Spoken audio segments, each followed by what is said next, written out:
Hinjawadi IT park मधून एक धडकी भरवणारी बातमी समोर आली आहे। एका बनावट कंपनीने जवळपास 500 पेक्षा अधिक फ्रेशर्सची फसवणूक केली आहे।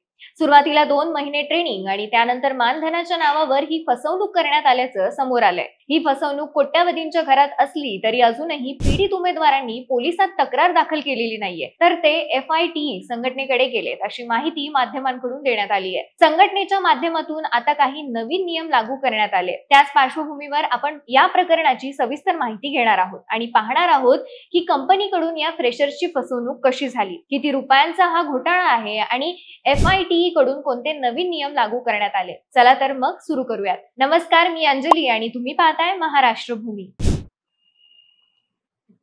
पुण्याच्या हिंजवडीत असलेल्या राजीव गांधी आयटी पार्क मध्ये काही महिन्यांपूर्वी एक नवीन आयटी कंपनी सुरू करण्यात आली होती।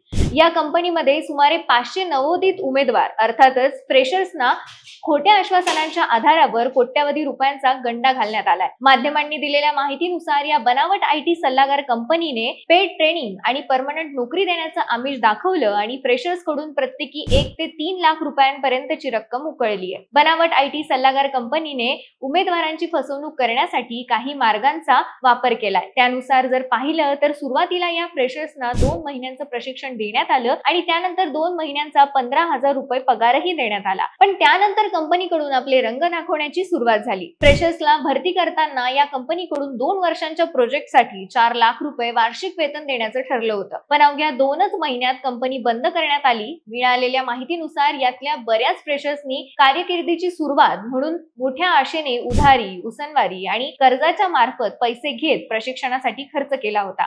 पण कंपनीने काही आठवड्यांमध्येच कामकाज बंद केल्यामुळे त्यांना मोठा धक्का बसलाय। जाणकारांच्या मते ही फसवणूक योजनाबद्ध होती आणि याची आकडेवारी काढली तर ही 15 ते 20 कोटींच्या घरात जातीये। कंपनीकडून या फ्रेशर्सना ना प्रोजेक्टची नियुक्ती झाली ना वेतन मिळालं। हे सर्व फ्रेशर्स 4 महिन्यापासून बिना पगाराचे काम करत राहिले। यातल्या बऱ्याच जणांना तर घरून काम करायला सांगायचे, कारण कंपनीचं कोणतंही अधिकृत ऑफिसच नव्हतं। तर ज्या ठिकाणी या उमेदवारांची मुलाखत घेण्यात आली होती ते ऑफिसही बंद झालं। आता वर्तमानात पाहिलं तर अशा प्रकारची फसवणूक घडलीये याची अद्याप कोणत्याही उमेदवाराकडून अधिकृत पोलीस तक्रार दाखल करण्यात आली नाहीये। या फ्रेशर्स उमेदवारांनी फोरम फॉर IT एम्प्लॉईज कडे याची तक्रार केली आहे, तर त्यांच्याकडून कामगार आयुक्तांकडे तक्रार देण्यात आली आहे।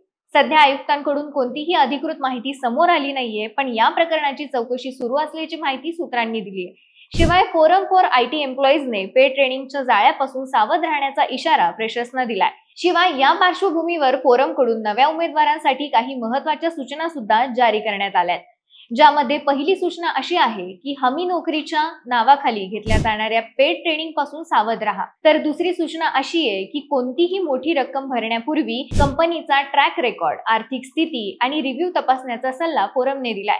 याशिवाय तिसऱ्या सूचनेत पगार न देणे आणि कंपनी बंद करणे हा फक्त कामगार वाद नसून फसवणुकीचा गुन्हा आहे, असं फोरम फॉर IT एम्प्लॉईज कडून स्पष्ट करण्यात आलंय। आता हिंजवडी आयटी पार्क मध्ये फ्रेशर्सची फसवणूक होण्याची ही काही पहिलीच वेळ नाहीये, तर यापूर्वी सुद्धा 2017 मध्ये असाच एक प्रकार उघडकीला आला होता। हिंजवडी आयटी कंपनीत रुजू होताना 108 अभियंत्यांकडून सिक्युरिटी डिपॉझिट म्हणून 22,97,000 रुपयांची रक्कम घेण्यात आली होती, ज्यानंतर कंपनी मालक पसार झाला होता। नोव्हेंबर 2016 ते 28 मार्च 2017 या दरम्यान हा प्रकार घडला होता। संबंधित कंपनीचं नाव हे सिग्निफिया टेकराइट प्रायव्हेट लिमिटेड होतं, तर कंपनीच्या कार्यकारी संचालक म्हणून पूनम गायकवाड, भागीदार महेंद्र पाटील आणि आबासाहेब खळदकर हे होते। त्यावेळी त्यांच्या विरोधात फसवणुकीचा गुन्हा सुद्धा दाखल करण्यात आला होता। या प्रकरणी संगणक अभियंता निलेश हासे यांनी हिंजवडी पोलीस ठाण्यात फिर्याद दिली होती। पुन्हा हिंजवडी आयटी पार्क मध्ये तसाच प्रकार उघडकीला आलाय, ज्यामुळे दुसऱ्या स्टार्टअप्स आणि लहान आयटी कंपन्यांवर प्रश्न उपस्थित करण्यात येतोय। काही माध्यमांकडून अशा कंपन्यांच्या पारदर्शकतेवर प्रश्नचिन्ह उपस्थित करण्यात आलाय। यात आणखी एक महत्त्वाची बाब म्हणजे ही फसवणूक अशा काळात झाली आहे जेव्हा आयटी क्षेत्रात मंदीचं वातावरण पाहायला मिळतंय। देशभरातून अनेक आयटी कंपन्या आपल्या कर्मचाऱ्यांची कपात करतात। काही दिवसांपूर्वीच टाटा कन्सल्टन्सी सर्व्हिसेस या सुप्रसिद्ध आयटी कंपनीने आपल्या 12,000 कर्मचाऱ्यांची कपात केली आहे। मग अशा कठीण परिस्थितीतून आयटी क्षेत्रात जात असताना फसवणुकीचे प्रकार समोर येणं ही नक्कीच एक चिंतेची बाब आहे।